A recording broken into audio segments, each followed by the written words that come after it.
Hello friends, স্বাগতম তোমাদের প্রিয় ইউটিউব চ্যানেল অধ্যয়ন। শুরু করার আগে বইটি খুলে রাখুন আর আমার সাথে পড়তে থাকুন। বইটির লেখক ইংলিশ ভাষায় লিখেছেন। প্রত্যেক ভাষারই একটি মাধুর্য আছে, তাই এই ইংলিশ থেকে বাংলায় রূপান্তর করার ফলে চলিত বাংলা ভাষা পাবেন না। কিছু ভুলও হতে পারে, ভুলের জন্য মার্জনা করবেন। আর একটি কথা, যদি ভিডিওটি দেখে তোমার উপকার হয়ে থাকে তাহলে সাবস্ক্রাইব ও লাইক করে দিও। চলো শুরু করি। Chapter 9 Early Medieval India, The Age of Regional Configurations. Part 3 Period from 850 to 1200 CE, Southern India. The Cholas. During 850 to 1200 CE, the Cholas, who were famous in Indian history for their local self-government, founded a mighty empire in southern India which brought under its control a large. Interestingly, the relationship between these Cholas, called the Imperial Cholas of Tanjore, with the earlier Cholas mentioned in Sangam literature is not very clear. Part of the peninsula. The Cholas also possessed a strong navy, which further aided them to develop sea trade in the Indian Ocean and to conquer Sri Lanka and the Maldives Islands. They not only defeated Indian kings but also defeated the kings of Malaya, Java and Sumatra. It is believed that the Cholas came to power after overthrowing the authority of the Pallavas in South India. The founder of the Chola dynasty was Vijayalaya, 9th century CE. Vijayalaya, around 850 CE. Founder of the Chola Empire, earlier a feudatory of the Pallavas. He established his power in the area around Arayur, captured Tanjore and extended his kingdom along the lower Kaveri. Aditya I, 871 to 907 CE. Successor of Vijayalaya, who achieved significant military successes and expanded the Chola kingdom. At the Battle of Sripurambiam, he allied with the Pallavas and defeated Pandyas and as a recompense received some territories in the Tanjore area. Later in 893 CE, he defeated and killed his Pallava overlord Aparajita, thus bringing Tondemandalam, southern Tamil country, under his control. He also allied with the Cheras and conquered Konvudesha, probably Coimbatore and Salam districts, from Pandyas. He presumably also conquered Tokht, which was the capital of the western Gangas. He entered into a matrimonial alliance with the Pallavas by marrying a Pallava princess. 850 থেকে 1200 খ্রিস্টাব্দ সময়কাল দক্ষিণ ভারত। চোল। 850 থেকে 1200 খ্রিস্টাব্দের মধ্যে চোলরা, যারা তাদের স্থানীয় সরকারের জন্য ভারতীয় ইতিহাসে বিখ্যাত ছিল, তারা দক্ষিণ ভারতে একটি শক্তিশালী সাম্রাজ্য প্রতিষ্ঠা করেছিল যা তাদের নিয়ন্ত্রণে নিয়ে আসে। মজার ব্যাপার হলো, এই চোলদের মধ্যে সম্পর্ক, যাকে বলা হয় ইম্পেরিয়াল চোল, তাঞ্জোর, সঙ্গম সাহিত্যে উল্লিখিত পূর্ববর্তী চোলদের সাথে খুব স্পষ্ট নয়। উপদ্বীপের অংশ। চোলদের একটি শক্তিশালী নৌবাহিনীও ছিল, যা তাদের ভারত মহাসাগরে সমুদ্র বাণিজ্যের বিকাশ এবং শ্রীলঙ্কা ও মালদ্বীপ দ্বীপপুঞ্জ জয় করতে সাহায্য করেছিল। তারা শুধু ভারতীয় রাজাদেরই পরাজিত করেনি, বরং মালয়, জাভা ও সুমাত্রার রাজাদেরও পরাজিত করেছিল। এটা বিশ্বাস করা হয় যে চোলরা দক্ষিণ ভারতে পল্লবদের কর্তৃত্ব নিক্ষেপ করে ক্ষমতায় এসেছিল। চোল রাজবংশের প্রতিষ্ঠাতা ছিলেন বিজয়ালয়, নবম শতাব্দী। বিজয়ালয় প্রায় 850 খ্রিস্টাব্দ। চোল সাম্রাজ্যের প্রতিষ্ঠাতা, পূর্বে পল্লবদের সামন্ত। তিনি ইরায়ুরের আশেপাশের এলাকায় তার ক্ষমতা প্রতিষ্ঠা করেন, তাঞ্জোর দখল করেন এবং নিম্ন কাবেরী বরাবর তার রাজ্য বিস্তার করেন। আদিত্য 871 থেকে 907 খ্রিস্টাব্দ। বিজয়ালয়ের উত্তরসূরি, যিনি উল্লেখযোগ্য সামরিক সাফল্য অর্জন করেছিলেন এবং চোল রাজ্যের বিস্তার করেছিলেন। শ্রীপুরম্বিয়ামের যুদ্ধে তিনি পল্লবদের সাথে মিত্রতা করেন এবং পাণ্ড্যদের পরাজিত করেন এবং একটি প্রতিদান তাঞ্জোর এলাকায় কিছু অঞ্চল পেয়েছে। পরবর্তীতে 893 খ্রিস্টাব্দে তিনি তার পল্লব অধিপতি অপরাজিতাকে পরাজিত ও হত্যা করেন। এভাবে টন্ডাইমণ্ডলাম, দক্ষিণ তামিল দেশ তার নিয়ন্ত্রণে নিয়ে আসেন। তিনি চেরাদের সাথে মিত্রতা করেছিলেন এবং পাণ্ড্যদের কাছ থেকে কঙ্গুদেশ, সম্ভবত কোয়েম্বাটোর এবং সালেম জেলা, জয় করেছিলেন। তিনি সম্ভবত টক্টো জয় করেছিলেন, যা পশ্চিম গঙ্গার রাজধানী ছিল। তিনি পল্লব রাজকন্যাকে বিয়ে করে পল্লবদের সাথে বৈবাহিক মৈত্রীতে প্রবেশ করেন। Parantaka I, 907 to 953 CE. Won several victories with the help of his allies such as the Western Gangas, the Kodambalur chiefs and the ruler of Kerala. He captured Madurai and took the title of Madurantaka, destroyer of Madurai, and Maduraikonda, capturer of Madurai. At the famous Battle of Vellore, he defeated the combined armies of the Pandyas and the king of Sri Lanka, and thus Pandya territories became a part of the Chola Empire. However, in 949 CE, he was defeated by the Rashtrakuta ruler Krishna III at the Battle of Takkolam. Krishna III assumed the title of conqueror of Kanchi and Tanjay, and the Rashtrakuta army overran the Tondamandalam. Parantaka to a Sundara Chola, 957 to 973 CE. He recovered most of the lost territories from the Rashtrakutas, such as some parts of Tondamandalam, and also not only defeated a combined Pandya Sri Lanka army but also invaded Sri Lanka. Uttama Chola, 973 to 985 CE. When he ascended the throne, most of the Tondamandalam had been retrieved from the Rashtrakutas. Arumolivarman or Rajaraja I, 985 to 1014 CE. Greatest Chola ruler, who helped raise the Chola Empire to become the largest dominion in South India till the 13th century. Through a series of successful military campaigns, he broke the confederation between the Pandyas and the rulers of Kerala and Sri Lanka. He not only destroyed the Chera navy at Trivandrum, attacked Quilon and captured Madurai, but also annexed the northern Sri Lanka and named it Mamadichola Mandalam. He also conquered the Maldives Islands. He led a naval expedition against the Shailendra Empire, Malaya Peninsula, and expanded Chola trade with China.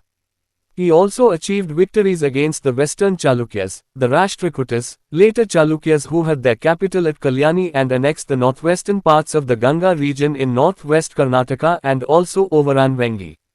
However, he restored Vengi to its rulers after marrying the daughter of the king of the Vengi. It is pertinent to note that the Cholas and the later Chalukyas clashed for the overlordship of Vengi, the Tungabhadra Doab and the Ganga country in the northwest Karnataka. Neither side was able to gain a decisive victory in this contest, and ultimately it exhausted both the empire. In 1010 CE he constructed the Rajarajeshwar or Brihadeshwara temple, dedicated to Shiva at Thanjavur, Tanjore. This temple is also called the Rajaraja temple, as the Cholas were in the habit of installing the images of kings and queens in the temples in addition to the deity. During his reign he developed and reorganized an excellent revenue system wherein land was surveyed and then revenue was assessed. Interestingly, he was referred to as Ulikalanada Parumal, i.e., the Great One who measured the earth, which, apart from being compared to God Vishnu, can also point to his efforts of ordering a land survey. পারন্তক 907 থেকে 953 খ্রিস্টাব্দ। পশ্চিম গঙ্গা, কোদুম্বালুর প্রধান এবং কেরালার শাসকদের মতো তার মিত্রদের সহায়তায় বেশ কয়েকটি বিজয় অর্জন করেছিলেন। তিনি মাদুরাই দখল করেন এবং মাদুরান্তকা, মাদুরাইয়ের ধ্বংসকারী এবং মাদুরাইকোন্ডা, মাদুরাই দখলকারী উপাধি গ্রহণ করেন। ভেলুরের বিখ্যাত যুদ্ধে তিনি পাণ্ড্য এবং শ্রীলঙ্কার রাজার সম্মিলিত বাহিনীকে পরাজিত করেন এবং এইভাবে পাণ্ড্য অঞ্চলগুলি চোল সাম্রাজ্যের একটি অংশে পরিণত হয়। যাইহোক, 949 খ্রিস্টাব্দে তক্কলামের যুদ্ধে তিনি রাষ্ট্রকূট শাসক কৃষ্ণ III কাছে পরাজিত হন। কৃষ্ণ III কাঞ্চি ও তাঞ্জাই বিজয়ী উপাধি গ্রহণ করেন এবং রাষ্ট্রকূট সেনাবাহিনী টন্ডাইমণ্ডলম দখল করে। পরন্তক II বা সুন্দর চোল, 957 থেকে 973 খ্রিস্টাব্দ। তিনি রাষ্ট্রকূটদের কাছ থেকে বেশিরভাগ হারানো অঞ্চল পুনরুদ্ধার করেন, যেমন টন্ডাইমণ্ডলামের কিছু অংশ, এবং শুধুমাত্র একটি সম্মিলিত পাণ্ড্য শ্রীলঙ্কা সেনাবাহিনীকে পরাজিত করেননি, বরং শ্রীলঙ্কা আক্রমণও করেছিলেন। উত্তমা চোল, 973 থেকে 985 খ্রিস্টাব্দ। তিনি যখন সিংহাসনে আরোহণ করেন, তখন টন্ডাইমণ্ডলমের অধিকাংশই রাষ্ট্রকূটদের কাছ থেকে উদ্ধার করা হয়। অরুমলিবর্মন বা রাজারাজা 985 থেকে 1014 খ্রিস্টাব্দ। সর্বশ্রেষ্ঠ চোল শাসক, যিনি চোল সাম্রাজ্যকে 13 শতক পর্যন্ত দক্ষিণ ভারতের বৃহত্তম আধিপত্যে পরিণত করতে সাহায্য করেছিলেন। সফল সামরিক অভিযানের একটি সিরিজের মাধ্যমে তিনি পাণ্ড্য এবং কেরালা ও শ্রীলঙ্কার শাসকদের মধ্যে কনফেডারেশন ভেঙে দেন। তিনি কেবল ত্রিভান্দ্রমে চেরা নৌবাহিনীকে ধ্বংস করেননি, কুইলন আক্রমণ করেন এবং মাদুরাই দখল করেন, তবে উত্তর শ্রীলঙ্কাকে সংযুক্ত করেন এবং এর নাম দেন মুম্মাদিচোলা মণ্ডলম। তিনি মালদ্বীপ দ্বীপপুঞ্জ জয় করেন। তিনি শৈলেন্দ্র সাম্রাজ্যের মালয় উপদ্বীপ বিরুদ্ধে একটি নৌ অভিযানের নেতৃত্ব দেন এবং চীনের সাথে চোল বাণিজ্য সম্প্রসারিত করেন। তিনি পশ্চিম চালুক্য রাষ্ট্রকূটদের বিরুদ্ধেও বিজয় অর্জন করেছিলেন। পরবর্তীতে চালুক্যরা, যাদের রাজধানী ছিল কল্যাণীতে এবং উত্তর পশ্চিম কর্ণাটকের গঙ্গা অঞ্চলের উত্তর পশ্চিম অংশগুলিকে সংযুক্ত করে এবং ভেঙ্গিকেও দখল করে নেয়। যাই হোক, তিনি ভেঙ্গির রাজার কন্যাকে বিয়ে করার পর ভেঙ্গিকে এর শাসকদের কাছে ফিরিয়ে দেন। এটি লক্ষণীয় যে চোল এবং পরবর্তী চালুক্যরা উত্তর পশ্চিম কর্ণাটকের ভেঙ্গি, তুঙ্গভদ্র দোয়াব এবং গঙ্গা দেশের আধিপত্যের জন্য সংঘর্ষে লিপ্ত হয়েছিল। কোন পক্ষই এই প্রতিযোগিতায় একটি নিষ্পত্তিমূলক বিজয় অর্জন করতে সক্ষম হয়নি এবং শেষ পর্যন্ত এটি উভয় সাম্রাজ্যকে নিঃশেষ করে দেয়। 1010 খ্রিস্টাব্দে তিনি রাজরাজেশ্বর বা বৃহদেশ্বর মন্দির নির্মাণ করেন, যা থাঞ্জাভুর তাঞ্জোর শিবের উদ্দেশ্যে উৎসর্গীকৃত। এই মন্দিরটিকে রাজা মন্দিরও বলা হয় কারণ চোলদের অভ্যাস ছিল মন্দিরে দেবতা ছাড়াও রাজা ও রানীদের ছবি স্থাপন করা। তার শাসনামলে তিনি একটি চমৎকার রাজস্ব ব্যবস্থা গড়ে তোলেন এবং পুনঃসংগঠিত করেন, যেখানে জমি জরিপ করা হয় এবং তারপর রাজস্ব মূল্যায়ন করা হয়। মজার বিষয় হল, তাকে উলাকালান্দা পেরুমল হিসাবে উল্লেখ করা হয়েছিল, অর্থাৎ যিনি পৃথিবী পরিমাপ করেছিলেন, যাকে ভগবান বিষ্ণুর সাথে তুলনা করা ছাড়াও ভূমি জরিপের আদেশ দেওয়ার তার প্রচেষ্টার দিকেও ইঙ্গিত করা যেতে পারে। Rajendra I, 1014 to 1044 CE. Son of Rajaraja I, who carried forward his father's expansionist policy and continued the Chola territorial expansion. He completed the victory over Ceylon by defeating the Sri Lanka king Mahinda V. The royal insignia of the king and the queen of Sri Lanka were captured and Sri Lanka was not able to free herself from the Chola control for another 50 years. He completely overran the Pandyas and Cheras and included them in his empire. In 1022 CE, he led an expedition to the north, crossed the Ganga following the same route which was taken by the great conqueror Samudragupta and defeated the Pala ruler, Mahipal I and the western Chalukyas. To commemorate this occasion, he assumed the title of Gangaikonda Chola, meaning, the Chola conqueror of Ganga, and established a new capital named Gangaikonda Cholapuram, meaning, the city of the Chola conqueror of the Ganga, near the mouth of the river Kaveri. He built a Shiva temple here and excavated a tank called Chodagarh. In 1025 CE, a successful naval expedition was dispatched against the revived Sri Vijaya Empire, which extended over the Malay Peninsula, Sumatra, Java and the neighboring islands and controlled the overseas trade route to China. The expedition led to the conquest of the Kadaram or Kada and a number of other places in the Malay Peninsula and Sumatra. The rulers of the Shailendra dynasty were Buddhists and earlier had cordial relations with the Cholas. In fact, the Shailendra ruler had built a Buddhist monastery at Nagapattam and at his instance, Rajendra I had endowed a village for its upkeep. The cause of breach between the two now was the Chola eagerness to remove obstacles to Indian traders and to expand Chola trade with China. It is noteworthy to add that the Chola navy was the strongest in the area for some time and the Bay of Bengal was converted into a Chola lake. He was a great patron of learning and was known as Pandita Chola. Rajadhiraja, 1044 to 1052 CE. He was a great warrior who always led from the front, standing shoulder to shoulder with his men on front lines, and earned the title of Jayamkonda Chola, the victorious Chola king. He ably defeated the Pandyas, Cheras and the ruler of Sri Lanka. He also sacked and plundered Chalukyan cities such as Kalyani and planted a Jaistambha at Yadgir. It is noteworthy to add that the Cholas had a blot on their history as they adopted a very harsh attitude towards both the king and general population of the places they sacked, since they mostly plundered and massacred the people including Brahmanas and children. For instance, the Cholas destroyed Anuradhapura, the ancient capital of Sri Lanka, and treated their king and queen very harshly. They did the same in Pandya country where they settled a military colony to overawe the population. However, once they had conquered the country, they tried to set up a sound system of administration in it. Was also known as Vijaya Rajendra Chola, i.e., the victorious Rajendra Chola king. He died in the battlefield while fighting in the Battle of Kopam against Someshwar, a western Chalukyan king, and from the manner of his death, Rajadhiraja came to be known as Yane Mel Tunjina Devar, the king who died on the back of an elephant. Rajendra 1014 থেকে 1044 খ্রিস্টাব্দ। রাজা একের পুত্র, যিনি তার পিতার সম্প্রসারণবাদী নীতিকে এগিয়ে নিয়ে গিয়েছিলেন এবং চোল অঞ্চলের সম্প্রসারণ অব্যাহত রেখেছিলেন। তিনি শ্রীলঙ্কার রাজা মাহিন্দা পাঁচকে পরাজিত করে সিলোনের বিরুদ্ধে জয় সম্পন্ন করেন। রাজা এবং শ্রীলঙ্কার রানীর রাজকীয় চিহ্নবন্দী করা হয়েছিল এবং শ্রীলঙ্কা আরও 50 বছর চোল নিয়ন্ত্রণ থেকে নিজেকে মুক্ত করতে সক্ষম হয়নি। তিনি পাণ্ড্য ও চেরাদের সম্পূর্ণভাবে দখল করে নেন এবং তাদের নিজের সাম্রাজ্যের অন্তর্ভুক্ত করেন। 1022 খ্রিস্টাব্দে তিনি উত্তরে একটি অভিযানের নেতৃত্ব দিয়েছিলেন। মহান বিজয়ী সমুদ্রগুপ্ত যে পথটি নিয়েছিলেন এবং পাল শাসক মহিপাল এক এবং পশ্চিম চালুক্যদের পরাজিত করেছিলেন সেই একই পথ অনুসরণ করে গঙ্গা অতিক্রম করেছিলেন। এই উপলক্ষকে স্মরণ করার জন্য তিনি গঙ্গাইকোন্ডাচোলা অর্থাৎ গঙ্গার চোল বিজয়ী উপাধি গ্রহণ করেন এবং কাবেরী নদীর মুখের কাছে গঙ্গাইকোন্ডাচোলাপুরম অর্থাৎ গঙ্গার চোল বিজয়ীর শহর নামে একটি নতুন রাজধানী প্রতিষ্ঠা করেন। তিনি এখানে একটি শিব মন্দির নির্মাণ করেন এবং চোদাগর্গ নামে একটি ট্যাঙ্ক খনন করেন। 1025 খ্রিস্টাব্দে পুনরুজ্জীবিত শ্রীবিজয়া সাম্রাজ্যের বিরুদ্ধে একটি সফল নৌ অভিযান প্রেরণ করা হয়েছিল, যা মালয় উপদ্বীপ, সুমাত্রা, জাভা এবং প্রতিবেশী দ্বীপগুলিতে বিস্তৃত ছিল এবং চীনের বিদেশি বাণিজ্য পথ নিয়ন্ত্রণ করেছিল। অভিযানের ফলে কাদারম বা কেদার এবং মালয় উপদ্বীপ এবং সুমাত্রার আরও কয়েকটি স্থান জয় করা হয়েছিল। শৈলেন্দ্র রাজবংশের শাসকরা বৌদ্ধ ছিলেন এবং এর আগে চোলদের সাথে তাদের সৌহার্দ্যপূর্ণ সম্পর্ক ছিল।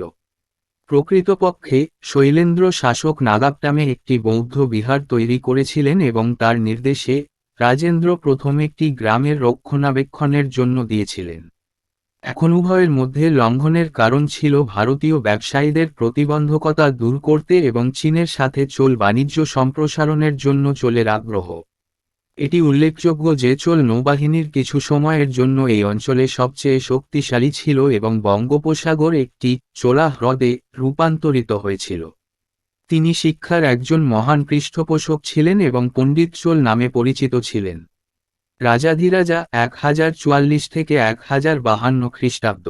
তিনি একজন মহান যোদ্ধা ছিলেন যিনি সর্বদা সামনে থেকে কাঁধে কাঁধে কাঁধ মিলিয়ে সামনের সারিতে তার পুরুষদের সাথে নেতৃত্ব দিয়েছিলেন এবং জয়মোকণ্ড চোল বিজয়ী চোল রাজা উপাধি অর্জন করেছিলেন। তিনি পাণ্ডব, চেরা এবং শ্রীলঙ্কার শাসককে পরাজিত করেন। তিনি কল্যাণীর মতো চালুকিয়ান শহরগুলিকেও লুণ্ঠন করেছিলেন এবং ইয়াদগিরে একটি জয়স্তম্ভ রোপণ করেছিলেন। এটা যোগ করা উল্লেখযোগ্য যে চোলরা তাদের ইতিহাসে একটি দাগ ছিল কারণ তারা যে জায়গাগুলোকে বরখাস্ত করেছিল সেখানকার রাজা এবং সাধারণ জনগণ উভয়ের প্রতি অত্যন্ত কঠোর মনোভাব গ্রহণ করেছিল, কারণ তারা বেশিরভাগই লুণ্ঠন ও গণহত্যা করেছিল ব্রাহ্মণ ও শিশুসহ জনগণকে। উদাহরণস্বরূপ, চোলরা শ্রীলঙ্কার প্রাচীন রাজধানী অনুরাধাপুরাকে ধ্বংস করেছিল এবং তাদের রাজা ও রানীর সাথে অত্যন্ত কঠোর আচরণ করেছিল। তারা পাণ্ড্যদেশেও একই কাজ করেছিল যেখানে তারা জনসংখ্যাকে অতিষ্ঠ করার জন্য একটি সামরিক উপনিবেশ স্থাপন করেছিল। যাই হোক, একবার তারা দেশ জয় করার পরে তারা সেখানে প্রশাসনিক ব্যবস্থা স্থাপনের চেষ্টা করেছিল। বিজয়া রাজেন্দ্র চোল অর্থাৎ বিজয়ী রাজেন্দ্র চোল রাজা নামেও পরিচিত ছিলেন। পশ্চিমের চালুক্য রাজা সোমেশ্বরের বিরুদ্ধে কোপ্পামের যুদ্ধে যুদ্ধ করার সময় তিনি যুদ্ধক্ষেত্রে মারা যান এবং তার মৃত্যুর পদ্ধতি থেকে রাজাধিরাজা ইয়ানাই মেলথুঞ্জিনা দেবর, একটি রাজা যিনি হাতির পিঠে মারা গিয়েছিলেন, নামে পরিচিত হন। Rajendra II, 1054 to 1063 CE. Crowned in the battlefield. Defeated Someshwar, planted a Jaistambha at Kolhapur.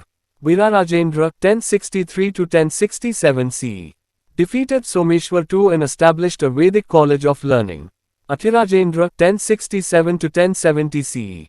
Had to face many rebellions and died while suppressing one of them. Kolluting I, 1070 to 1122 CE.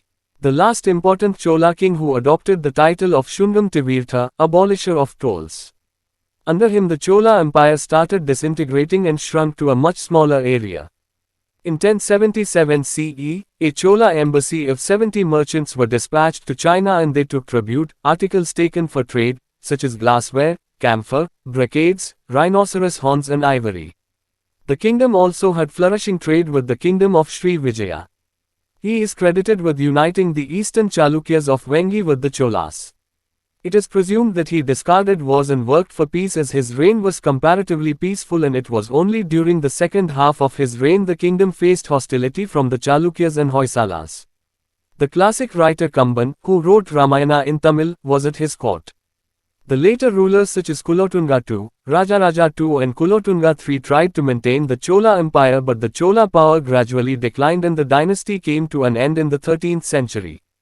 The place of the Cholas was taken by the Pandyas and the Hoysalas in the south, and of the later Chalukyas by the Yadavas and the Kakatiyas. These states too extended patronage to arts and architecture. But unfortunately, they weakened themselves by continually fighting against each other, sacking towns and not even sparing the temples. Finally, in the beginning of 14th century, they were destroyed by the sultans of Delhi. Rajendra দুই 1054 থেকে 1063 খ্রিস্টাব্দ যুদ্ধক্ষেত্রে মুকুট পরা সোমেশ্বরকে পরাজিত করে কোলহাপুরে একটি জয়স্তম্ভ রোপণ করেন। বীররাজেন্দ্র 1063 থেকে 1067 খ্রিস্টাব্দ সোমেশ্বরকে পরাজিত করে একটি বৈদিক কলেজ অব লার্নিং প্রতিষ্ঠা করেন। অথিরাজেন্দ্র 1067 থেকে 1070 খ্রিস্টাব্দ অনেক বিদ্রোহের মুখোমুখি হতে হয়েছে এবং তাদের একজনকে দমন করতে গিয়ে মৃত্যুবরণ করেছেন। কলিবুং 1070 থেকে 1122 খ্রিস্টাব্দ সর্বশেষ গুরুত্বপূর্ণ চোল রাজা যিনি সুঙ্গম তাবির্ত টোল বিলোপকারী উপাধি গ্রহণ করেছিলেন। তার অধীনে চোল সাম্রাজ্য ভেঙে পড়তে শুরু করে এবং অনেক ছোট এলাকায় সংকুচিত হয়। 1077 খ্রিস্টাব্দে 70 জন বণিকের একটি চোল দূতাবাসকে চীনে পাঠানো হয়েছিল এবং তারা কাচের পাত্র, কর্পূর, ব্রোকেড, গন্ডারের শিং এবং হাতির দাঁতের মতো শ্রদ্ধা বাণিজ্যের জন্য নেওয়া নিবন্ধ নিয়েছিল। শ্রী বিজয়ার রাজ্যের সাথে রাজ্যের বাণিজ্য সমৃদ্ধ ছিল। ভিঙ্গির পূর্ব চালুক্যকে চোলদের সাথে একত্রিত করার কৃতিত্ব তার। ধারণা করা হয় যে তিনি যুদ্ধ বর্জন করেছিলেন এবং শান্তির জন্য কাজ করেছিলেন কারণ তার শাসনকাল তুলনামূলকভাবে শান্তিপূর্ণ ছিল এবং শুধুমাত্র তার রাজত্বের দ্বিতীয়ার্ধে রাজ্য চালুক্য ও হয়সালদের কাছ থেকে শত্রুতার সম্মুখীন হয়েছিল। ক্লাসিক লেখক কাম্বান, যিনি তামিল ভাষায় রামায়ণ লিখেছেন, তার দরবারে ছিলেন। কুলোত্তুঙ্গা দুই, রাজারাজা দুই এবং কুলোত্তুঙ্গা তিনের মতো পরবর্তী শাসকরা চোল সাম্রাজ্য বজায় রাখার চেষ্টা করেছিল কিন্তু চোল শক্তি ধীরে ধীরে হ্রাস পায় এবং 13 শতকে রাজবংশের অবসান ঘটে। চোলদের স্থান দক্ষিণে পাণ্ড্য ও হয়সলরা এবং পরবর্তী চালুক্যদের যাদব ও কাকতীয়রা দখল করেছিল। এই রাজ্যগুলিও শিল্প ও স্থাপত্যের পৃষ্ঠপোষকতা প্রসারিত করেছিল। কিন্তু দুর্ভাগ্যবশত তারা ক্রমাগত একে অপরের বিরুদ্ধে লড়াই করে, শহরগুলোকে ধ্বংস করে এবং এমনকি মন্দিরগুলোকেও রেহাই না দিয়ে নিজেদের দুর্বল করে ফেলে। অবশেষে 14 শতকের শুরুতে তারা দিল্লির সুলতানদের দ্বারা ধ্বংস হয়ে যায়। Administration of the Cholas. The Chola inscriptions generally refer to the king as Ko, Perumal Adigal, the Great One, Raja Rajadhiraja and Kokonmai Kondan, King of Kings. The king had all the authority vested in him and had a council of ministers to advise him. The different Chola inscriptions describe the king as endowed with an attractive physical appearance, a great warrior and conqueror, a great patron of destroyer of the evils of the Kali age. The kings were often compared with the gods either directly the arts and a generous giver of gifts, especially to Brahmanas, a protector of Varnashrama dharma, or with the use of double entendre. For instance, the Chola king Rajaraja was referred to as Ulakalanada Perumal, that is, the great one who measured the earth like the god Vishnu who according to a famous myth encompassed the universe with his 3 strides. The kings often undertook tours in order to keep in better touch with the administration. They were protected by bodyguards who were sworn to defend the kings even at the cost of their own lives. There was a hereditary element in their selection and they were given assignments of land revenue. The Venetian traveler Marco Polo, who visited Kerala in the 13th century, writes that on the death of the monarch, all his bodyguards burnt themselves in the funeral pyre. The kings maintained large households and large palaces with banquet halls, spacious gardens and terraces.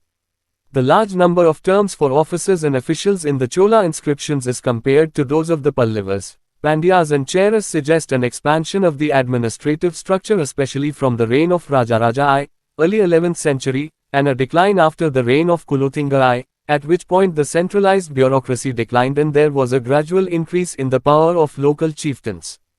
The Cholas maintained a large army consisting of 3 limbs of elephants, cavalry and infantry, which was armed with spears. The empire known as Rajyam or Rashtrayam was divided into 8 mandalams, provinces, each governed by a governor, viceroys, who were generally princes of the royal blood or of noble families. Officials were generally paid by giving them assignments of revenue-bearing lands. Some of the provinces were formed of principalities which had been annexed by the Cholas, and some were the territories of the vassal princes, who paid tribute and rendered service to the king in emergent situations. The provinces were further divided into kotams or valinades, which were again divided into nadus, districts, each of which again consisted of a number of autonomous villages that played a key role in the Chola administration system. The administration was also greatly facilitated by the Shrenis or Pugas, guilds, which were like some autonomous corporate organizations having persons belonging to the same craft. Mandalam, province, headed by viceroy, governor. Kotam, Valindu. Nadus, district, also known as agricultural land. Natar, assembly of the leading men of a Nadu or district. Nagarittar, Nagaram, assembly of the mercantile groups, merchants. The Nagaram was specific to different trades and specialized groups. For instance, the Salia Nagaram in Satsuma Parashitta Nagaram was associated with the textile trade, the Shankarapadi Nagaram represented oil and ghee suppliers, the Paraga Nagaram was the corporate organization of seafaring merchants, and the Vaniya Nagaram catered to the oil merchants.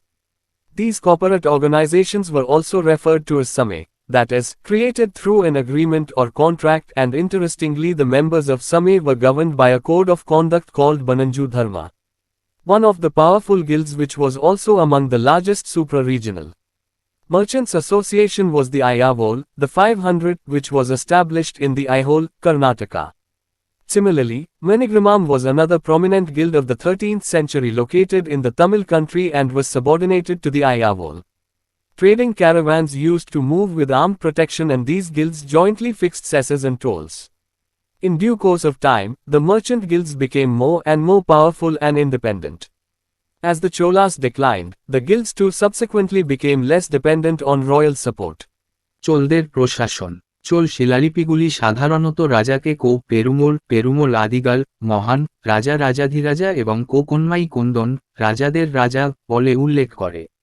রাজার সমস্ত কর্তৃত্ব তার উপর ছিল এবং তাকে পরামর্শ দেওয়ার জন্য একটি মন্ত্রী পরিষদ ছিল। বিভিন্ন চোল শিলালিপিতে রাজাকে একটি আকর্ষণীয় দৈহিক চেহারা, একজন মহান যোদ্ধা এবং বিজয়ী, কলি যুগের মন্দ ধ্বংসকারীর মহান পৃষ্ঠপোষক হিসাবে বর্ণনা করা হয়েছে।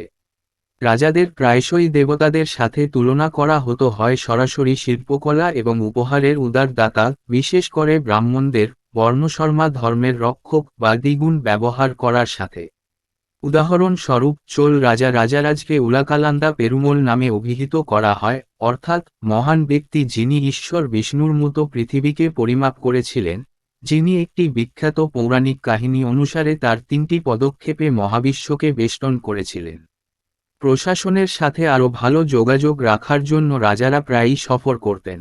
তারা দেহরক্ষীদের দ্বারা সুরক্ষিত ছিল, যারা তাদের নিজের জীবনের মূল্য দিয়েও রাজাদের রক্ষা করার শপথ নিয়েছিল।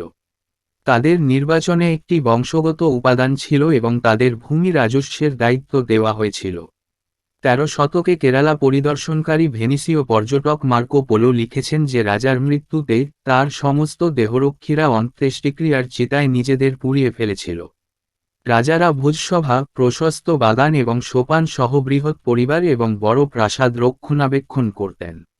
পল্লব, পাণ্ড্য এবং চেরাদের তুলনায় চোল শিলালিপিতে অফিস এবং কর্মকর্তাদের জন্য বিপুল সংখ্যক পদ, বিশেষ করে রাজা প্রথম 11 শতকের গোড়ার দিকে, এর রাজত্বকাল থেকে প্রশাসনিক কাঠামোর সম্প্রসারণ এবং এর রাজত্বের পরে পতনের ইঙ্গিত দেয়। কুলোথুঙ্গা প্রথম, যে সময়ে কেন্দ্রীভূত আমলাতন্ত্র হ্রাস পায় এবং স্থানীয় সর্দারদের ক্ষমতা ধীরে ধীরে বৃদ্ধি পায়। চোলরা হাতি, অশ্বারোহী এবং পদাতিক, যা বর্ষা দিয়ে সজ্জিত ছিল, 3টি অঙ্গ নিয়ে গঠিত একটি বিশাল বাহিনী বজায় রেখেছিল। রাজ্যম বা রাষ্ট্রায়ম নামে পরিচিত সাম্রাজ্যকে 8টি মন্ডলামে, প্রদেশ, ভাগ করা হয়েছিল, প্রতিটি গভর্নর, ভাইসরয় দ্বারা শাসিত, যারা সাধারণত রাজকীয় রক্তের বা সম্ভ্রান্ত পরিবারের রাজপুত্র ছিলেন। আধিকারিকদের সাধারণত রাজস্ব বহনকারী জমির বরাদ্দ দিয়ে বেতন দেওয়া হতো। কিছু প্রদেশ ছিল রাজত্বের সমন্বয়ে গঠিত, যেগুলি চোলদের দ্বারা সংযোজিত হয়েছিল, এবং কিছু ছিল ভাসাল রাজপুত্রদের অঞ্চল, যারা জরুরি পরিস্থিতিতে রাজাকে শ্রদ্ধা ও সেবা প্রদান করতেন। প্রদেশগুলিকে আবার কোট্টামস বা ভেলানাদুসে বিভক্ত করা হয়েছিল, যা আবার নাদুস জেলাতে বিভক্ত হয়েছিল, যার প্রতিটিতে আবার কয়েকটি স্বায়ত্তশাসিত গ্রাম রয়েছে যা চোল প্রশাসন ব্যবস্থায় মুখ্য ভূমিকা পালন করেছিল। প্রশাসনকে শ্রেণী বা পুগাস গিল্ড দ্বারাও ব্যাপকভাবে সুবিধা দেওয়া হয়েছিল, যেগুলি একই নৈপুণ্যের সাথে যুক্ত কিছু স্বায়ত্তশাসিত কর্পোরেট সংস্থার মতো ছিল। মণ্ডলমু প্রদেশ ভাইসরয় গভর্নরের নেতৃত্বে। কোট্টম ভালান্দু নাদুস জেলা কৃষি জমি নামেও পরিচিত। ওট্টর নারুবা জেলার নেতৃস্থানীয় পুরুষদের সমাবেশ। নাগারোত্তার নাগারোম মার্কেন্টাইল গ্রুপ বণিকদের সমাবেশ। নাগরম বিভিন্ন বাণিজ্য ও বিশেষ গোষ্ঠীর জন্য নির্দিষ্ট ছিল। উদাহরণস্বরূপ সালিয়া নাগরম এবং সাতসুমা পরিষদটা নাগরম বস্ত্র ব্যবসার সাথে যুক্ত ছিল। শঙ্করপাদি নাগরম তেল ও ঘি সরবরাহকারীদের প্রতিনিধিত্ব করত। পোরগা নাগরম ছিল সমুদ্রগামী বণিকদের কর্পোরেট সংস্থা এবং ভানিয়া নাগরম তেল ব্যবসায়ীদের সরবরাহ করত। এই কর্পোরেট সংস্থাগুলিকে সাময়া হিসাবেও উল্লেখ করা হয়েছিল, অর্থাৎ একটি চুক্তি বা চুক্তির মাধ্যমে তৈরি করা হয়েছিল, এবং মজার বিষয় হল সামায়ের সদস্যরা ব্যানাঞ্জু ধর্ম নামে একটি আচরণবিধি দ্বারা নিয়ন্ত্রিত হয়েছিল। শক্তিশালী গিল্ডগুলির মধ্যে একটি, যা বৃহত্তম সুপার আঞ্চলিক বণিক সমিতির মধ্যেও ছিল, আইহোল দ্য 500, যা কর্ণাটকের আইহোলে প্রতিষ্ঠিত হয়েছিল। একইভাবে মণিগ্রামম ছিল তামিল দেশে অবস্থিত 13 শতকের আরেকটি বিশিষ্ট গিল্ড এবং আইহোলের অধীনস্থ ছিল। ট্রেডিং কাফেলা সশস্ত্র সুরক্ষা নিয়ে চলাচল করত এবং এই গিল্ডগুলি যৌথভাবে শেষ এবং টোল নির্ধারণ করত। সময়ের সাথে সাথে বণিক গোষ্ঠীগুলি আরও শক্তিশালী এবং স্বাধীন হয়ে ওঠে। চোলাদের পতনের ফলে গিল্ডরাও পরবর্তীকালে রাজকীয় সমর্থনের উপর কম নির্ভরশীল হয়ে পড়ে। Chola village administration. The Cholas were famous for their local self-government model, which can be considered as one of the earliest examples of the Panchayati Raj system. The village administration was very systematic and well developed. Regarding the assemblies of the villages, the Chola inscriptions mention a. The General Assembly of the local residents of non-Brahmadeya villages, or Velimvagai villages, to discuss matters without any formal rule or procedure. Nothing much is known about the composition of the but, generally the members were less than 10. It dealt with various matters related to land maintenance such as land sale, gift and tax exemptions. B. Sabha or Mahasabha, exclusive assembly of Brahmans, gatherings of the adult male members in the Agraharas, that is, rent-free Brahmadeya villages which enjoyed a large measure of autonomy. The membership was governed by different criteria such as property ownership, family antecedents, learning and good conduct. The Mahasabha possessed the propriety rights over communal lands and controlled the private lands within its jurisdiction. It could raise loans for the village and levy taxes with the right to realize the revenue in cases of default by selling the lands in question by public auction. There were close links between some of the Brahmana Sabhas and the Chola court. Two inscriptions from Uttaramerur testify this fact and specify that the resolution of the Sabha was made in the presence of an official specially deputed by the king. In another inscription from Tanjavur, it appears that Rajaraja I issued orders to the Sabhas of the Cholamandalam to perform various types of services in the Brihadeshwara temple. The affairs of the village were managed by an executive committee to which educated persons owning property were elected either by drawing lots or by rotation. These members had to retire every 3 years. There were different committees which looked after different activities like law and order, justice, tank committee known as Erivaria, which looked after the distribution of water to the fields. The Chola village assembly was the absolute proprietor of the village lands and also of the newly acquired lands. The main source of income of Chola Empire was the land revenue, which was normally 1/6 of the produce. The royal dues were collected by the village assemblies and were paid either in cash or the kind or in both. The Chola government carried out land surveys, which were generally very accurate. Periodically a record of holdings was maintained. The different Chola inscriptions point out to several instances of land transfers via sale or gift, involving the transfer of Kani rights, that is, the right of possession over land associated with certain other rights and obligations. These rights were further subdivided into a. Karanmai, right to cultivate, further divided into two types. 1. Kudiniki, situation in which people previously settled in the village were either removed or deprived of their rights. 2. Kudininga, situation in which such people were not to be disturbed. B. Mitachi, superior possessive right. In certain inscriptions of Karnataka, there are interesting references to villages headed by women. For instance, in a 902 CE inscription, we learn that the village Bharangiyur was headed by the wife of a man named Bitaya. In another inscription of 1055 CE, there is a reference to a woman named Chandiab as Agavundi, that is, village chieftain, and another woman named Jikiab as her Mantraki, counselor. চোলা গ্রাম প্রশাসন। চোলরা তাদের স্থানীয় সরকারের মডেলের জন্য বিখ্যাত ছিল, যেটিকে পঞ্চায়েতি রাজ ব্যবস্থার প্রাচীনতম উদাহরণ হিসেবে বিবেচনা করা যেতে পারে। গ্রাম প্রশাসন ছিল অত্যন্ত সুশৃঙ্খল ও উন্নত। গ্রামের সমাবেশ সম্পর্কে চোল শিলালিপিতে উল্লেখ আছে। কৌর ব্রহ্মদেও গ্রামের স্থানীয় বাসিন্দাদের সাধারণ সমাবেশ বা ভেলানভাগাই গ্রাম কোনো আনুষ্ঠানিক নিয়ম বা পদ্ধতি ছাড়াই বিষয় নিয়ে আলোচনা করার জন্য। উরের রচনা সম্পর্কে তেমন কিছু জানা যায় না, তবে সাধারণভাবে সদস্য ছিল 10-এর কম। এটি জমির রক্ষণাবেক্ষণ সম্পর্কিত বিভিন্ন বিষয় যেমন জমি বিক্রয়, উপহার এবং কর অব্যাহতি নিয়ে কাজ করে। খ সভা বা মহাসভা অগ্রহরগুলিতে প্রাপ্তবয়স্ক পুরুষ সদস্যদের ব্রাহ্মণ সমাবেশের একচেটিয়া সমাবেশ, অর্থাৎ ভাড়ামুক্ত ব্রহ্মদেও গ্রামগুলি যেগুলি প্রচুর পরিমাণে স্বায়ত্তশাসন উপভোগ করত। সদস্যপদ বিভিন্ন মানদণ্ড যেমন সম্পত্তির মালিকানা, পারিবারিক পূর্বসূরি, শিক্ষা এবং ভালো আচরণ দ্বারা পরিচালিত হয়েছিল। মহাসভা সাম্প্রদায়িক জমির উপর শতাধিকারের অধিকারী ছিল এবং তার এখতিয়ারের মধ্যে ব্যক্তিগত জমিগুলিকে নিয়ন্ত্রণ করত। এটি গ্রামের জন্য ঋণ বাড়াতে পারে এবং জনসাধারণের নিলামের মাধ্যমে বিতর্কিত জমি বিক্রি করে খেলাপি ক্ষেত্রে রাজস্ব আদায় করার অধিকার সহ কর আরোপ করতে পারে। কিছু ব্রাহ্মণ সভা এবং চোল দরবারের মধ্যে ঘনিষ্ঠ সম্পর্ক ছিল। উত্তর মেরুর থেকে 2টি শিলালিপি এই সত্যের সাক্ষ্য দেয় এবং উল্লেখ করে যে সভার প্রস্তাবটি রাজা কর্তৃক বিশেষভাবে নিযুক্ত একজন কর্মকর্তার উপস্থিতিতে করা হয়েছিল। তাঞ্জাভুর থেকে অন্য একটি শিলালিপিতে দেখা যায় যে রাজা আমি বৃহদেশ্বর মন্দিরে বিভিন্ন ধরনের সেবা করার জন্য চোলামণ্ডলমের সভাগুলিকে আদেশ জারি করেছিলেন। গ্রামের বিষয়গুলি একটি নির্বাহী কমিটি দ্বারা পরিচালিত হতো, যেখানে সম্পত্তির মালিক শিক্ষিত ব্যক্তিরা হয় লটকন বা ঘূর্ণনের মাধ্যমে নির্বাচিত হন। এই সদস্যদের প্রতি 3 বছর পর অবসর নিতে হতো। বিভিন্ন কমিটি ছিল যারা আইন শৃঙ্খলা, ন্যায়বিচার, ট্যাঙ্ক কমিটি ইরিভারিয়া নামে পরিচিত, যা মাঠের পানি বন্টন দেখাশোনা করত, মতো বিভিন্ন কার্যক্রম দেখাশোনা করত। চোল গ্রাম সমাবেশ গ্রামের জমি এবং নতুন অধিগ্রহণ করা জমিরও নিরঙ্কুশ মালিক ছিল।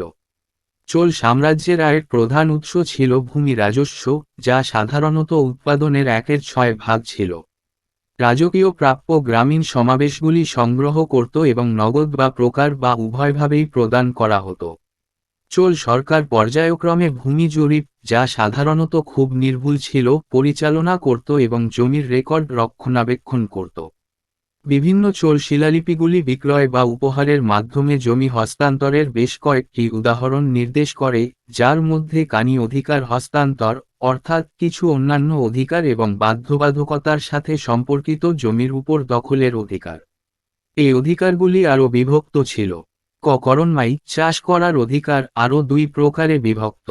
1. কুদি নিক্কি, এমন পরিস্থিতি যেখানে পূর্বে গ্রামে বসতি স্থাপনকারী লোকেরা হয় অপসারিত হয়েছিল বা তাদের অধিকার থেকে বঞ্চিত হয়েছিল। 2. কুদি নিঙ্গা, এমন পরিস্থিতি যেখানে এই জাতীয় লোকদের বিরক্ত করা উচিত নয়। খ. মিতাচি, উচ্চতর অধিকারী অধিকার। কর্ণাটকের কিছু শিলালিপিতে মহিলাদের নেতৃত্বে গ্রামগুলির আকর্ষণীয় উল্লেখ রয়েছে। উদাহরণস্বরূপ 902 খ্রিস্টাব্দের একটি শিলালিপিতে আমরা জানতে পারি যে ভারাঙ্গিউর গ্রামের প্রধান ছিলেন বিত্তায়া নামক এক ব্যক্তির স্ত্রী। 1055 খ্রিস্টাব্দের অন্য একটি শিলালিপিতে চান্দিয়াব্বে নামে এক মহিলাকে আগাভুন্দি হিসাবে উল্লেখ করা হয়েছে, অর্থাৎ গ্রামের প্রধান, এবং তার মন্ত্রকি পরামর্শদাতা হিসাবে জাকিয়াব্বে নামে আরেক মহিলা। Chola society and economy. The society was divided on caste lines and the status of the pariah, untouchables, continued to be pathetic. The Velallas, farming groups, were identified with the Shudra Varna, but since they were landholders and were an economically powerful group, they did not suffer from much discrimination or lower social status. A crucial and unique development was the emergence of a supra-caste dichotomy known as A. Idingai, left-hand caste groupings, consisted mainly artisanal and trading groups. B. Valingai, right-hand caste groupings, consisted mainly of agricultural groups. Initially, these were not antagonistic to each other, but gradually an element of conflict emerged between the two caste groupings. An interesting aspect related to the religious sphere was a significant shift of royal patronage from gifts to brahmanas to gifts to temples.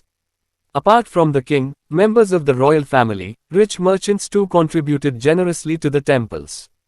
Revenue from many surrounding and far-flung villages was assigned for the temple's maintenance, and in order to ensure transparency, the management of the financial resources was in the hands of Brahmana sabhas of several villages. There was an expansion in the agrarian economy and various factors attributed to it, such as extension of the margin of agriculture through land reclamation, the spread of irrigation techniques, and an expansion in the range of crops. The use of agrahetta, Persian wheel, also facilitated the already established smooth irrigation networks of tanks, canals, wells and sluices. The early medieval period also marked a significant improvement in the craft techniques, and various centers of craft production emerged. For instance, Kanchipuram emerged as important weaving industry center. Kudamukku was a prominent center of betel nut and areca nut cultivation, as well as an important center of crafts such as metal works, coin minting and textiles. Pulayarai was another important administrative center and residential capital of the Cholas. Another noteworthy aspect of the Chola period was the emergence of trading castes known as the Garvares, who were the northern merchants who had migrated southwards in the 10th-11th centuries, Gaudas, Gavundas, who were originally cultivators, Hegadas, who were initially revenue officials, Kayastras, scribes. They specialized in drafting and writing land grant documents, and Karanas, who also represented the occupational group of professional scribes. The Chola kings maintained close commercial contact with Southeast Asia and China. Chola সমাজ ও অর্থনীতি। সমাজ বর্ণের ভিত্তিতে বিভক্ত ছিল এবং পারিয়ারের আস্পৃশ্য অবস্থা করুণ হতে থাকে। ভিল্লালদের কৃষি গোষ্ঠী শূদ্র বর্ণের সাথে চিহ্নিত করা হয়েছিল, কিন্তু যেহেতু তারা জমির মালিক এবং অর্থনৈতিকভাবে শক্তিশালী গোষ্ঠী ছিল, তারা খুব বেশি বৈষম্য বা নিম্ন সামাজিক মর্যাদার শিকার হয়নি। একটি গুরুত্বপূর্ণ এবং অনন্য বিকাশ ছিল একটি সুপ্রা জাতিগত দ্বিধাবিভক্তির উত্থান, যা নামে পরিচিত। কয়দাঙ্গাই বাম হাতের জাত গোষ্ঠী, প্রধানত কারিগর এবং ব্যবসায়িক গোষ্ঠী গঠিত। খ হালুঙ্গাই ডান হাতের জাতিগোষ্ঠী, প্রধানত কৃষি গোষ্ঠী নিয়ে গঠিত। প্রাথমিকভাবে এগুলি একে অপরের বিরোধী ছিল না, কিন্তু ধীরে ধীরে দুটি বর্ণ গোষ্ঠীর মধ্যে দ্বন্দ্বের একটি উপাদান আবির্ভূত হয়। ধর্মীয় ক্ষেত্রের সাথে সম্পর্কিত একটি আকর্ষণীয় দিক ছিল রাজকীয় পৃষ্ঠপোষকতার উল্লেখযোগ্য পরিবর্তন ব্রাহ্মণদের উপহার থেকে মন্দিরের উপহারে। রাজা ছাড়াও রাজপরিবারের সদস্য, ধনী বণিকরাও মন্দিরগুলিতে উদারভাবে অবদান রাখতেন। মন্দিরের রক্ষণাবেক্ষণের জন্য আশেপাশের এবং দূরবর্তী অনেক গ্রাম থেকে রাজস্ব বরাদ্দ করা হয়েছিল এবং স্বচ্ছতা নিশ্চিত করার জন্য আর্থিক সংস্থানগুলির ব্যবস্থাপনা বেশ কয়েকটি গ্রামের ব্রাহ্মণ সভাগুলির হাতে ছিল।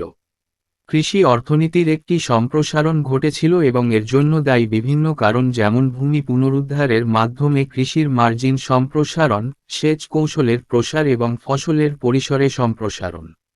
অগ্রহাট্টার পার্সিয়ান চাকা ব্যবহার ট্যাঙ্ক, খাল, কূপ এবং স্লুইসের ইতিমধ্যেই প্রতিষ্ঠিত মসৃণ সেচ নেটওয়ার্কগুলিকে সহজতর করেছে। প্রাথমিক মধ্যযুগীয় সময়ও কারুশিল্পের কৌশলগুলির একটি উল্লেখযোগ্য উন্নতি চিহ্নিত করে এবং কারুশিল্প উৎপাদনের বিভিন্ন কেন্দ্রের আবির্ভাব ঘটে। উদাহরণস্বরূপ, কাঞ্চিপুরম তাঁতশিল্পের গুরুত্বপূর্ণ কেন্দ্র হিসেবে আবির্ভূত হয়েছে। কুদামুক্কু ছিল সুপারি এবং সুতা বাদাম চাষের একটি বিশিষ্ট কেন্দ্রের পাশাপাশি ধাতুর কাজ, মুদ্রা তৈরি এবং বস্ত্রের মতো কারুশিল্পের একটি গুরুত্বপূর্ণ কেন্দ্র। পালাইয়ারি ছিল চোলদের আরেকটি গুরুত্বপূর্ণ প্রশাসনিক কেন্দ্র এবং আবাসিক রাজধানী। চোল যুগের আরেকটি উল্লেখযোগ্য দিক ছিল গারভার্স নামে পরিচিত বাণিজ্যিক বর্ণের উত্থান, যারা ছিল উত্তরাঞ্চলীয় বণিক যারা 10-11 শতকে দক্ষিণ দিকে স্থানান্তরিত হয়েছিল, গৌড়, গাভুন যারা মূলত চাষী ছিল, হেগোগদে যারা প্রাথমিকভাবে রাজস্ব কর্মকর্তা ছিলেন, কায়স্থ, লেখক, তারা জমির অনুদানের নথির খসড়া তৈরি এবং লেখার ক্ষেত্রে বিশেষজ্ঞ, এবং কারানারা যারা পেশাদার লেখকদের পেশাগত গোষ্ঠীর প্রতিনিধিত্ব করেছিলেন। চোল রাজারা দক্ষিণ পূর্ব এশিয়া এবং চীনের সাথে ঘনিষ্ঠ বাণিজ্যিক যোগাযোগ বজায় রেখেছিলেন। Key term, concept and their meaning. Puravu veri tinikalam, Sri Karanam means revenue department. Akoru means obligation of villages to provide food for state officials. Matayal, Vetti, Kudimai means obligation of villages to provide labor services to state officials. Kadamai means land revenue collected in kind. Antarayam means rural tax realized in cash. Dharmasana means royal court of justice. Nattam or Irukkai means residential quarter of the land-owning farmers. Kammanacheri means residential quarter of the artisans. Paraicheri means residential quarter of the agricultural laborers. Pariya means socially and spatially segregated group of people who were considered ritually impure. Bellalar means cultivating groups. Kaniyadaya means land-owning farmers. Ulukudi means tenant farmers.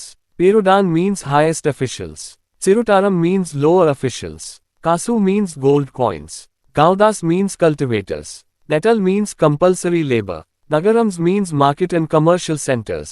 Erevairapattanas means protected mercantile towns. Samanta means refers to a king who has been defeated but his kingdom has been restored to him, with the condition that he will continue to accept the overlordship of the conquering king and also pay regular tribute to him in cash or kind. He may also be asked to help with military assistance in times of need. Iripatti means land, revenue from which was set apart for the maintenance of the village tank. Ghatikas means in the 7th and 8th centuries, Ghatikas, or colleges attached to the temples emerged as new centers of learning which provided Brahmanical education in Sanskrit medium. Taniyas means distinct revenue units under Cholas. মূল term, ধারণা এবং তাদের অর্থ। পূর্ব ভারী তিনাইক্কালাম, শ্রীকরণ্য মানে রাজস্ব বিভাগ। ইক্করু মানে রাষ্ট্রীয় কর্মকর্তাদের জন্য খাদ্য সরবরাহ করার জন্য গ্রামবাসীদের বাধ্যবাধকতা। মুক্তায়াল, ভেট্টি, কুদিমাই মানে রাষ্ট্রীয় কর্মকর্তাদের শ্রম সেবা প্রদানের জন্য গ্রামবাসীদের বাধ্যবাধকতা। কদমাই মানে ভূমি রাজস্ব প্রকারে সংগৃহীত। অন্তরায়ম মানে গ্রামীণ কর নগদে আদায় করা। ধর্মাসন মানে রাজকীয় আদালত। নাট্যম বা ইরুক্কাই মানে জমির মালিক কৃষকদের আবাসিক কোয়ার্টার। কমনাচেরি মানে কারিগরদের আবাসিক কোয়ার্টার। পারিচেরি মানে কৃষি শ্রমিকদের আবাসিক কোয়ার্টার।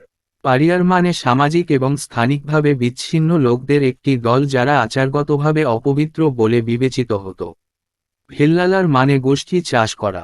কানিয়াদাইয়ার মানে জমির মালিক কৃষক। উলুকুড়ি মানে ভাড়াটিয়া কৃষক। পেরুদান মানে সর্বোচ্চ কর্মকর্তা। সিরুতারাম মানে নিম্ন কর্মকর্তা। কাসু মানে স্বর্ণমুদ্রা। গৌর মানে চাষি। নেটাল মানে বাধ্যতামূলক শ্রম। নাগারাম মানে বাজার এবং বাণিজ্যিক কেন্দ্র। এরিভিরাপট্টানাস মানে সুরক্ষিত বাণিজ্য শহর।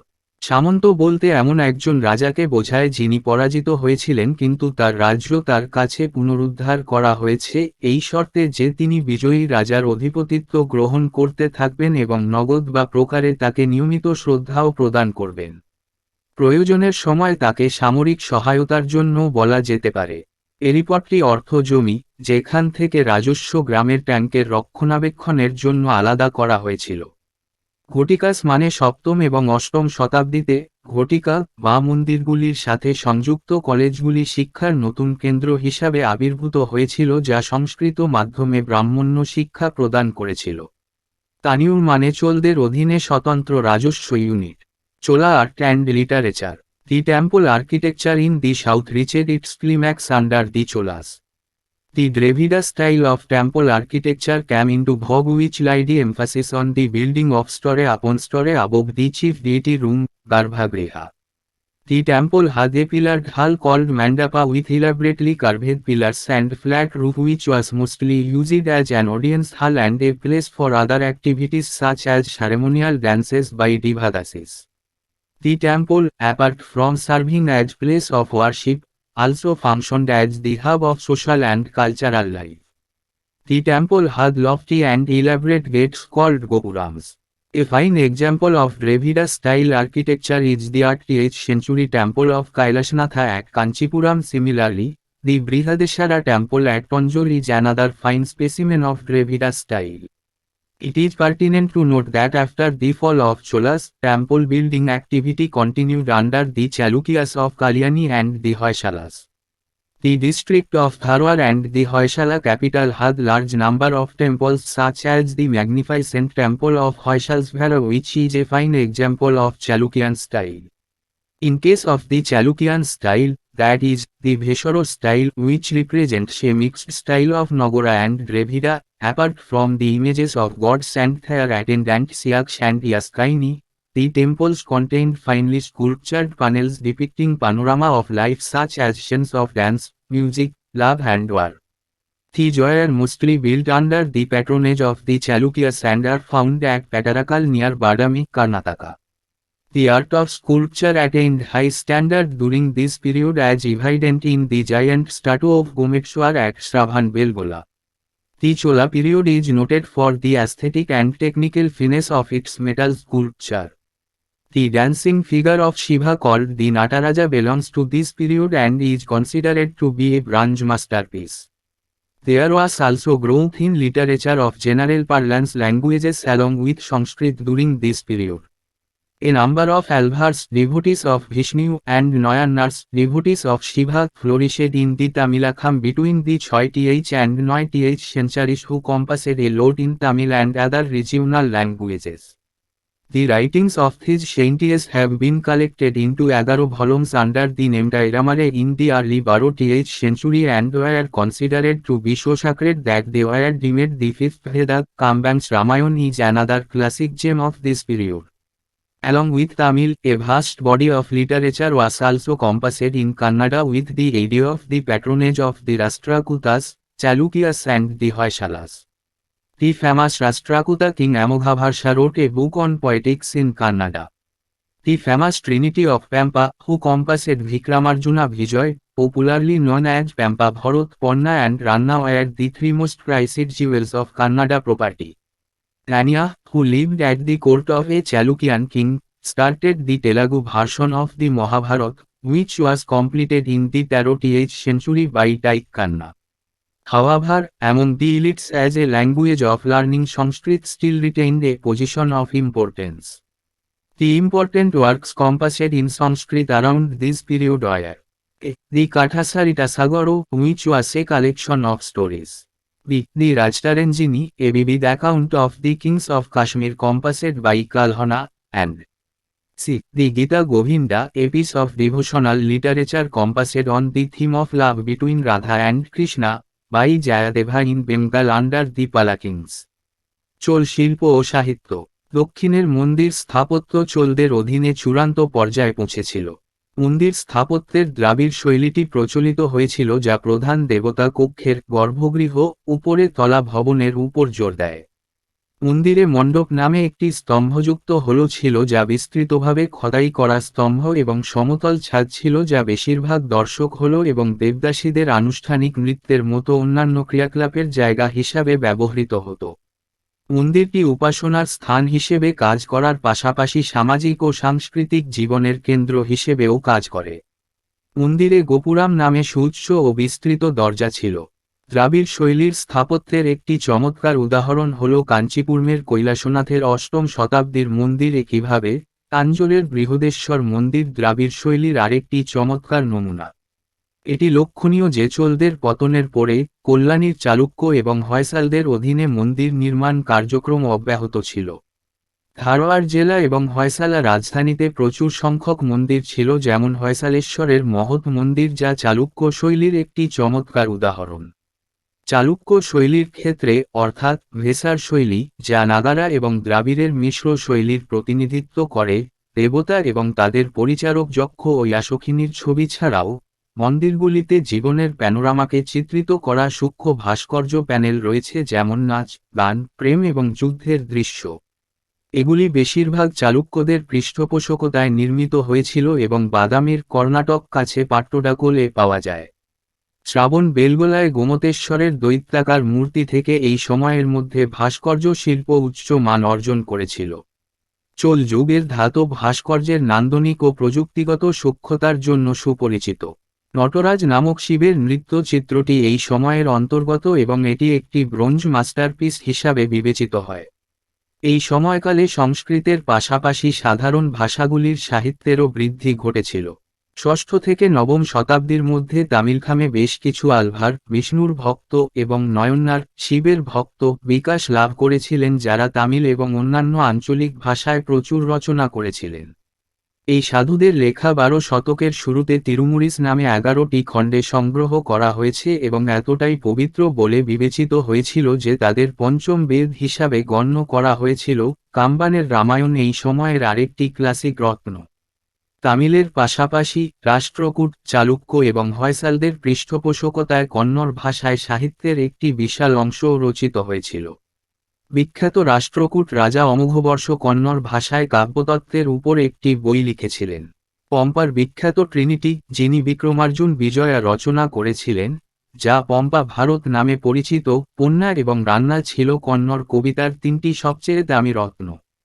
রান্নিয়া, যিনি একজন চালুক্য রাজার দরবারে থাকতেন, তিনি মহাভারতের তেলুগু সংস্করণ শুরু করেছিলেন, যা 13তম শতাব্দীতে টিক্কান্না দ্বারা সম্পন্ন হয়েছিল। যাই হোক, অভিজাতদের মধ্যে সংস্কৃত শেখার ভাষা হিসাবে এখনও গুরুত্বের একটি অবস্থান ধরে রেখেছে। এই সময়কালে সংস্কৃতে রচিত গুরুত্বপূর্ণ রচনাগুলি হল: ক. কথাসারিতসাগর, যা ছিল গল্পের সংকলন। খ. রাজতরঙ্গিনী, কাশ্মীরের রাজাদের একটি প্রাণবন্ত বিবরণ কলহন দ্বারা রচিত এবং গ. গীতা গোবিন্দ, পাল রাজাদের অধীনে বাংলায় জয়দেব দ্বারা রাধা ও কৃষ্ণের প্রেমের বিষয়বস্তুতে রচিত ভক্তিমূলক সাহিত্যের একটি অংশ। Contact with south east Asia and China. Indian contact with South East Asia has been dated from the 5th century BC, as there are references to Indians visiting Suvarnadvipa, island of gold, identified with Java in the Jatakas Buddhist fables. The early contacts with Southeast Asia are also confirmed by recent archaeological finds, that of pearls and ornaments of agate and carnelian, semi-precious stones of Indian origin, from coastal sites in Thailand, Vietnam, Indonesia, which have now further pushed the contact back to the 16th century BC. Interestingly, according to Chinese traditions, the first kingdom in Southeast Asia was founded at Phanan, Cambodia in the 4th century CE by a Brahmana known as Kaundinya, who had come from India and had married the local princess. However, Indian contact with Southeast Asia increased from the 5th century CE onwards, when inscriptions in the Sanskrit language started appearing in many areas. It reached its peak during 800 to 1300 Christabd, when many kings and dynasties with Indian names emerged over all Southeast Asia. We have discussed this earlier too, that while India, a trade with the Western area declined, the trade with Southeast Asia and China grew steadily till the 12th century.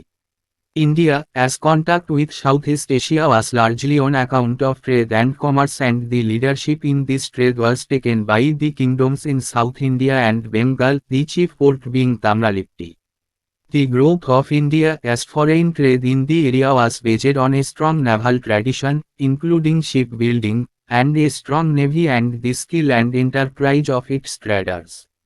Southeast Asia was rich in cardamom, sandalwood, camphor, cloves, and so on, which formed important items of trade between India and the West. With the decline of the Roman Empire, China had become a main focus of trade in the Indian Ocean. The main seaport for foreign trade in China during this period was Canton or Kanfu, as the Arab travelers called it. The Chinese accounts mention that Canton River was full of ships from India, Persia and Arabia. In Canton itself there were 3 Brahmana temples in which Indian Brahmanas resided. The presence of Indians in the Chinese Sea is testified by the Japanese records, which give the credit of introducing cotton into Japan to Indians, who were carried over to the country by the black currents. Many Indian rulers, particularly the Palas and the Sena rulers of Bengal, and the Pallava and the Chola rulers of the South India, encouraged the trade relations by sending a series of embassies to the Chinese emperors. The Chola king Rajendra even sent a naval expedition against the Malay and neighboring countries to overcome their interference in the trade with China. Buddhist scholars also went from India to China by the sea route. Initially, Indian traders settled along the coast, but gradually they shifted their network to the interior parts of the countryside too. In order to meet the ritual requirements of the Indian settlers, the priests followed the traders, and, in this way, both Buddhist and Hindu religions were introduced in the region. It also resulted in the interaction of Indian social and cultural elements with that of Southeast Asia. It is, however, noteworthy to understand that the uniqueness about this interaction was the fact that the local cultures of these countries was equally respected and maintained, and there emerged a fine intermingling of both local and Indian cultural aspects, each learning from one another. For instance, while Sanskrit was accepted as a language of court and religion in Southeast Asia, the regional languages continued to be used alongside, and many inscriptions in mixed Sanskrit and local language are found. The material prosperity of the Southeast Asian countries was also based on the introduction of the Indian technique of irrigated rice cultivation. দক্ষিণ পূর্ব Asia এবং চীনের সাথে যোগাযোগ। দক্ষিণ পূর্ব এশিয়ার সাথে ভারতের যোগাযোগ খ্রিস্টপূর্ব ৫ম শতাব্দী থেকে শুরু হয়েছে, কারণ জাতকদের বৌদ্ধ ধর্মাবলম্বী মধ্যে ভারতীয়দের সুবর্ণদ্বীপ, সোনার দ্বীপ, জাভা দ্বারা চিহ্নিত পরিদর্শন করার উল্লেখ রয়েছে। উপকথা: থাইল্যান্ড, ভিয়েতনাম, ইন্দোনেশিয়ার উপকূলীয় স্থান থেকে প্রাপ্ত ভারতীয় বংশোদ্ভূত আধা মূল্যবান পাথরের মুক্তা ও অলঙ্কার এবং অ্যাগেট এবং কার্নেলিয়ানের সাম্প্রতিক প্রত্নতাত্ত্বিক আবিষ্কারের মাধ্যমেও দক্ষিণ পূর্ব এশিয়ার সাথে প্রাথমিক যোগাযোগ নিশ্চিত করা হয়েছে, যা এখন আরও ঠেলে দিয়েছে। খ্রিস্টপূর্ব ১ম শতাব্দীতে যোগাযোগ করুন। মজার বিষয় হল, চীনা ঐতিহ্য অনুসারে, দক্ষিণ পূর্ব এশিয়ার প্রথম রাজ্যটি ফুনানে, কম্বোডিয়া, ৪র্থ শতাব্দীতে কাউন্ডিনিয়া নামে পরিচিত একজন ব্রাহ্মণ দ্বারা প্রতিষ্ঠিত হয়েছিল, যিনি ভারত থেকে এসেছিলেন এবং স্থানীয় রাজকুমারীকে বিয়ে করেছিলেন। যাই হোক, দক্ষিণ পূর্ব এশিয়ার সাথে ভারতীয় যোগাযোগ ৫ম শতাব্দীর পর থেকে বৃদ্ধি পায়, যখন সংস্কৃত ভাষায় শিলালিপিগুলি অনেক অঞ্চলে উপস্থিত হতে শুরু করে। এটি ৮০০ থেকে ১৩০০ খ্রিস্টাব্দের মধ্যে সর্বোচ্চ পর্যায়ে পৌঁছেছিল, যখন সমস্ত দক্ষিণ পূর্ব এশিয়ায় ভারতীয় নামসহ অনেক রাজা এবং রাজবংশের আবির্ভাব ঘটে। আমরা এর আগেও আলোচনা করেছি যে, পশ্চিমাঞ্চলের সাথে ভারতের বাণিজ্য হ্রাস পেলেও দক্ষিণ পূর্ব এশিয়া এবং চীনের সাথে বাণিজ্য দ্বাদশ শতাব্দী পর্যন্ত ক্রমাগত বৃদ্ধি পায়। দক্ষিণ পূর্ব এশিয়ার সাথে ভারতের যোগাযোগ মূলত ব্যবসা বাণিজ্যের কারণে ছিল, এবং এই বাণিজ্যের নেতৃত্ব দক্ষিণ ভারত ও বাংলার প্রধান বন্দর হল তাম্রলিপ্তি রাজ্যের দ্বারা নেওয়া হয়েছিল। এই অঞ্চলে ভারতের বৈদেশিক বাণিজ্যের বৃদ্ধি জাহাজ নির্মাণ সহ একটি শক্তিশালী নৌ ঐতিহ্য এবং একটি শক্তিশালী নৌবাহিনীর এবং এর ব্যবসায়ীদের দক্ষতা ও উদ্যোগের উপর ভিত্তি করেছিল। দক্ষিণ পূর্ব এশিয়া এলাচ, চন্দন কাঠ, কর্পূর, লবঙ্গ ইত্যাদিতে সমৃদ্ধ ছিল, যা ভারত ও পশ্চিমের মধ্যে বাণিজ্যের গুরুত্বপূর্ণ আইটেম তৈরি করেছিল। রোমান সাম্রাজ্যের পতনের সাথে সাথে চীন ভারত মহাসাগরে বাণিজ্যের প্রধান কেন্দ্রে পরিণত হয়েছিল। এই সময়কালে চীনে বৈদেশিক বাণিজ্যের প্রধান সমুদ্রবন্দর ছিল ক্যান্টন বা কানফু, কারণ আরব ভ্রমণকারীরা একে বলে। চীনা বিবরণে উল্লেখ করা হয়েছে যে ক্যান্টন নদী ভারত, পারস্য ও আরবের জাহাজে পরিপূর্ণ ছিল। ক্যান্টনেই ৩টি ব্রাহ্মণ মন্দির ছিল যেখানে ভারতীয় ব্রাহ্মণরা বাস করত। চীনা সাগরে ভারতীয়দের উপস্থিতি জাপানি রেকর্ড দ্বারা সাক্ষ্য দেয়, যা জাপানে তুলা প্রবর্তনের কৃতিত্ব দেয় ২ ভারতীয়কে, যারা কালো স্রোতের দ্বারা দেশে নিয়ে গিয়েছিল। অনেক ভারতীয় শাসক, বিশেষ করে বাংলার পাল ও সেন শাসক এবং দক্ষিণ ভারতের পল্লব ও চোল শাসকরা, চীনা সম্রাটদের কাছে একাধিক দূতাবাস পাঠিয়ে বাণিজ্যিক সম্পর্ককে উৎসাহিত করেছিলেন। চোল রাজা রাজেন্দ্র এক এমনকি চীনের সাথে বাণিজ্যে তাদের হস্তক্ষেপ কাটিয়ে উঠতে মালয় এবং প্রতিবেশী দেশগুলির বিরুদ্ধে একটি নৌ অভিযান প্রেরণ করেছিলেন। বৌদ্ধ পণ্ডিতরাও সমুদ্রপথে ভারত থেকে চীনে গিয়েছিলেন। প্রাথমিকভাবে, ভারতীয় ব্যবসায়ীরা উপকূলে বসতি স্থাপন করলেও ধীরে ধীরে তারা তাদের নেটওয়ার্ক গ্রামাঞ্চলের অভ্যন্তরীণ অংশে স্থানান্তরিত করে। ভারতীয় বসতি স্থাপনকারীদের আচার অনুষ্ঠানের প্রয়োজনীয়তা পূরণের জন্য পুরোহিতরা ব্যবসায়ীদের অনুসরণ করতেন, এবং এইভাবে এই অঞ্চলে বৌদ্ধ ও হিন্দু উভয় ধর্মেরই প্রচলন হয়েছিল। এর ফলে দক্ষিণ পূর্ব এশিয়ার সাথে ভারতীয় সামাজিক ও সাংস্কৃতিক উপাদানের মিথস্ক্রিয়াও ঘটেছে। যাই হোক, এটি বোঝার মতো বিষয় যে এই মিথস্ক্রিয়াটির অনন্যতা হল এই যে এই দেশগুলির স্থানীয় সংস্কৃতিগুলিকে সমানভাবে সম্মান ও রক্ষণাবেক্ষণ করা হয়েছিল এবং সেখানে স্থানীয় এবং ভারতীয় উভয় সাংস্কৃতিক দিকগুলির একটি সূক্ষ্ম মিশ্রণ আবির্ভূত হয়েছিল, প্রতিটি একে অপরের কাছ থেকে শেখে। উদাহরণস্বরূপ, দক্ষিণ পূর্ব এশিয়ায় সংস্কৃতকে আদালত ও ধর্মের ভাষা হিসাবে গ্রহণ করা হলেও আঞ্চলিক ভাষাগুলি পাশাপাশি ব্যবহার করা অব্যাহত ছিল এবং মিশ্র সংস্কৃত ও স্থানীয় ভাষায় অনেক শিলালিপি পাওয়া যায়।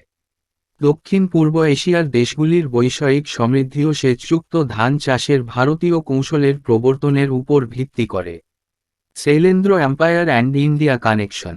The most important empire which came to be founded in Southeast Asia in the 8th century CE was the Shailendra Empire, which comprised of Java, Sumatra, Malay Peninsula and other parts of the Southeast Asian region.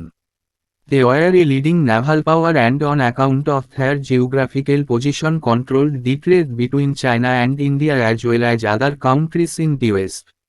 The Shailendra kings were followers of Buddhism and had close contact with the Indian rulers. One of the kings of this empire built a monastery at Nalanda in the 9th century, and at his request, the Pala king, Rivapala of Bengal, granted 5 villages for it to keep. Similarly, in the 11th century, another king was permitted by the Chola king Rajaraja Act to build a Buddhist monastery at Nagapattinam on the Tamil coast. The Shailendras also built a beautiful temple dedicated to Buddha at Borobudur in Java. It is situated on the top of a hillock and consists of 9 gradually receding terraces. Besides Buddhism, the worship of Hindu gods such as Vishnu and Shiva was also quite popular in Southeast Asia. The temples dedicated to them have been found at various places. They show distinct traces of Indian influence and inspiration. One of the most famous temples dedicated to Vishnu is the Angkor temple built in the 12th century by Sharjo Varman II, the king of Kambuja, Cambodia. It is surrounded by a moat filled with water. It has a huge gopuram, gateway, and number of galleries, the walls of which are decorated with sculptures based on themes drawn from the Mahabharata and the Ramayana. Shailendra সাম্রাজ্য এবং ভারত সংযোগ. 8ম শতাব্দীতে দক্ষিণ পূর্ব এশিয়ায় প্রতিষ্ঠিত সবচেয়ে গুরুত্বপূর্ণ সাম্রাজ্য ছিল শৈলেন্দ্র সাম্রাজ্য, যা জাভা, সুমাত্রা, মালয় উপদ্বীপ এবং দক্ষিণ পূর্ব এশিয়া অঞ্চলের অন্যান্য অংশ নিয়ে গঠিত। তারা ছিল একটি নেতৃস্থানীয় নৌশক্তি এবং তাদের ভৌগোলিক অবস্থানের কারণে চীন ও ভারতের পাশাপাশি পশ্চিমের অন্যান্য দেশের মধ্যে বাণিজ্য নিয়ন্ত্রণ করত। শৈলেন্দ্র রাজারা বৌদ্ধ ধর্মের অনুসারী ছিলেন এবং ভারতীয় শাসকদের সাথে তাদের ঘনিষ্ঠ যোগাযোগ ছিল। এই সাম্রাজ্যের একজন রাজা 9ম শতাব্দীতে নালন্দায় একটি মঠ নির্মাণ করেন এবং তার অনুরোধে বাংলার পাল রাজা দেবপালের রক্ষণাবেক্ষণের জন্য 5টি গ্রাম প্রদান করেন। একইভাবে একাদশ শতাব্দীতে চোল রাজা রাজারাজা অন্য একজন রাজাকে তামিল উপকূলে নাগাপত্তমে একটি বৌদ্ধ বিহার নির্মাণের অনুমতি দিয়েছিলেন। শৈলেন্দ্ররাও জাভার বারাবদুরে বুদ্ধকে উৎসর্গীকৃত একটি সুন্দর মন্দির তৈরি করেছিলেন। এটি একটি টিলার চূড়ায় অবস্থিত এবং 9টি ধীরে ধীরে পিছিয়ে যাওয়া সোপান নিয়ে গঠিত। বৌদ্ধ ধর্মের পাশাপাশি বিষ্ণু এবং শিবের মতো হিন্দু দেবতার পূজাও দক্ষিণ পূর্ব এশিয়ায় বেশ জনপ্রিয় ছিল। বিভিন্ন স্থানে তাদের নিবেদিত মন্দির পাওয়া গেছে। তারা ভারতীয় প্রভাব এবং অনুপ্রেরণার স্বতন্ত্র চিহ্ন দেখায়। বিষ্ণুকে নিবেদিত সবচেয়ে বিখ্যাত মন্দিরগুলির মধ্যে একটি হল 12 শতকে কাম্বুজা, কম্বোডিয়া, রাজা দ্বিতীয় সূর্য বর্মন দ্বারা নির্মিত আঙ্কোর ভাত মন্দির। এটি একটি পরিখা দ্বারা বেষ্টিত, জলে ভরা। এটিতে একটি বিশাল গোপুরম, প্রবেশদ্বার এবং গ্যালারির সংখ্যা রয়েছে, যার দেয়ালগুলি মহাভারত এবং রামায়ণ থেকে আঁকা থিমের উপর ভিত্তি করে ভাস্কর্য দিয়ে সজ্জিত। এখানেই এই চ্যাপ্টারটি শেষ করলাম। পরবর্তী ভিডিওতে আমরা পরের চ্যাপ্টার পড়ব।